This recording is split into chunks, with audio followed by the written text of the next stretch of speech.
Hello there. It's been a while since I put out a video, so I thought I'd do a long-term update on the Q4. Last week, it was 3 years since the car arrived, although it did arrive on the back of a trailer and had already picked up a fine before it even got to my house. This wasn't our first EV, as we already had a BMW i3. The model that I got was a bog standard 40 S-Line rear-wheel drive with no options in Typhoon Grey. When it arrived, it had a whole 10 miles on the clock. And fast forward to today, and we're now over 37,000 miles. The Q4 doesn't go out its way to be different. It's just the same layout as all the other Audis.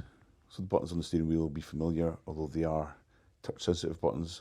So you can press them or you can swipe them. It has traditional window and mirror controls on the door. The cruise control stock's just normal touchscreen, not outrageously large, and the HVAC controls below it are physical buttons. The gear levers are slightly unusual compared to some Audis, and it has a swipey volume control, and there is a cubby of shame under there full of ketchup and napkins and stuff. Oops. There's nothing in here to scare people away who've never driven an EV before. Unless you're Sandy Munro, this stuff's all pretty straightforward. So as I said before, this is Typhoon Grey. Because it's an S-Line, it's on 20-inch alloys. It does have tinted rear windows. Because it's the S-Line, it's got that kind of silvery trim on the bumpers. And this is the 40 model from 2021. Rear-wheel drive and around about 200 horsepower. That S-Line trim is one of my bugbears in the car. This area down here, really hard to keep it looking clean. There's all sorts of nooks and crannies for the dirt to get trapped in.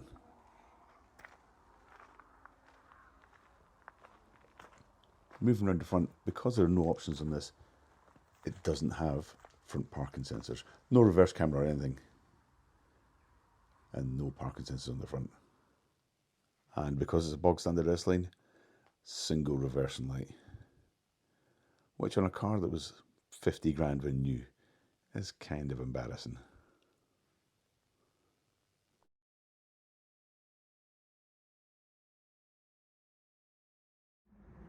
Also, because I didn't go for the Matrix LED headlights, don't get any fancy light shows or sweeping indicators.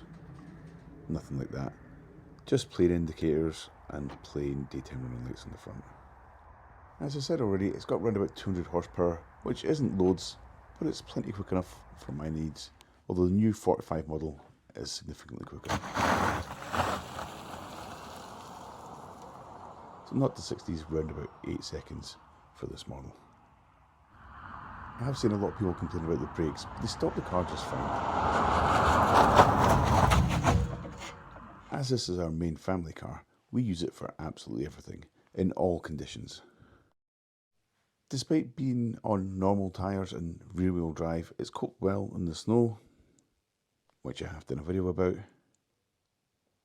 And we've used it on various trips with stuff on the roof, in a black roof box, and a silver roof box. We've had furniture on it. We've had paddle boards on it.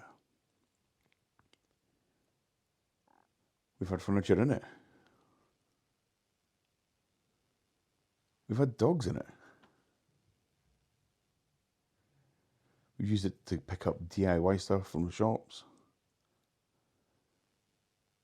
We've used it to get rid of a door and various other things to the dump, including a 2-meter tall cabinet, which I couldn't be bothered taking apart.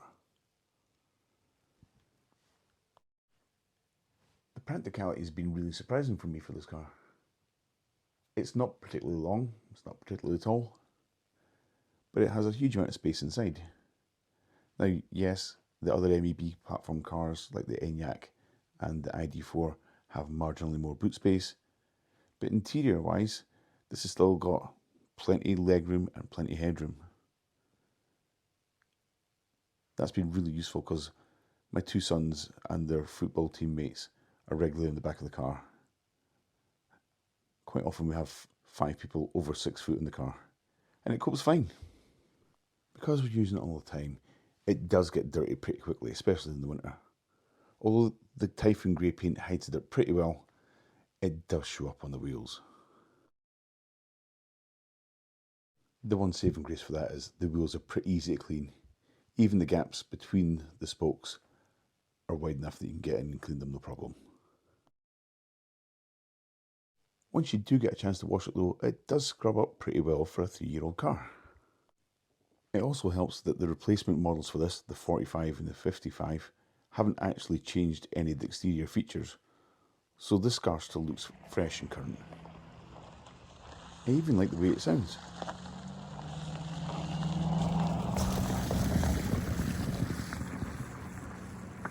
Plus, even though this is an S-Line, so it's got slightly lower suspension, the ride quality is pretty good over bumps.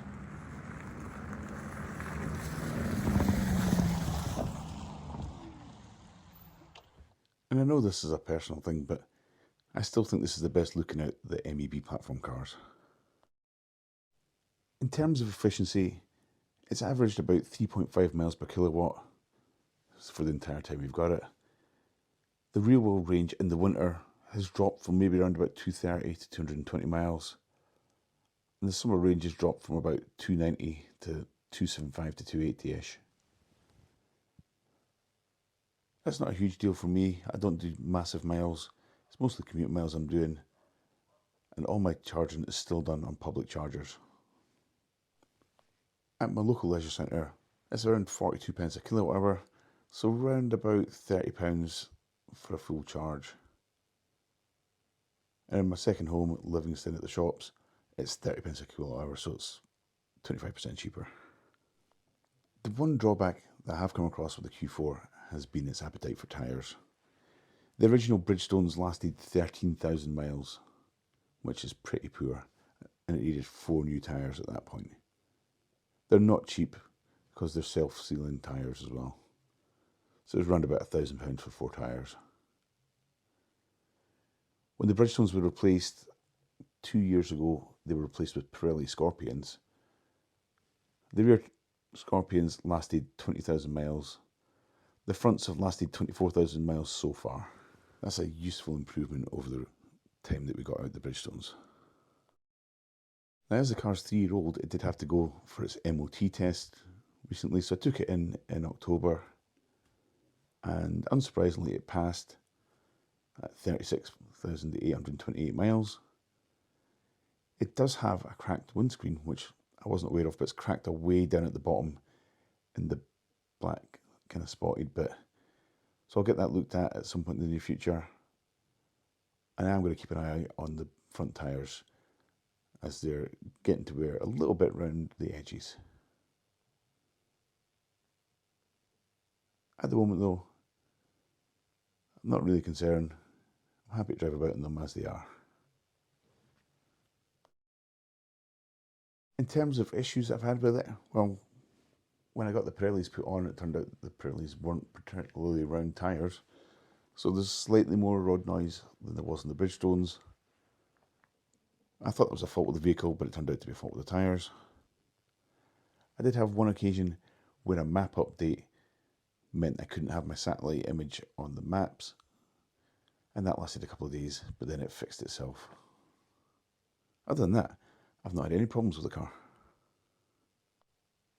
I do see a lot of people complaining online about the functionality of the app, but it's done everything I've needed it to do. I can connect to the car when it's charging, check what the charge level is. I can check when it's parked, if it's safe or not. I can plan my route on the maps and send it to the car now. The app is gradually getting better. In saying that though, now that the car's 3-year-old, the licensing's run out for the connection to the app and for some features of the sat-nav. So I'm back to having basic sat-nav with no traffic information or anything like that.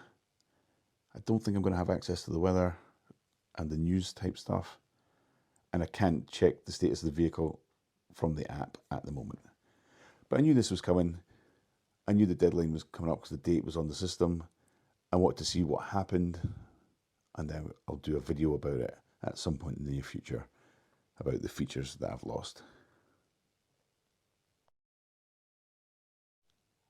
Overall then, I still think this is the best car I've ever owned.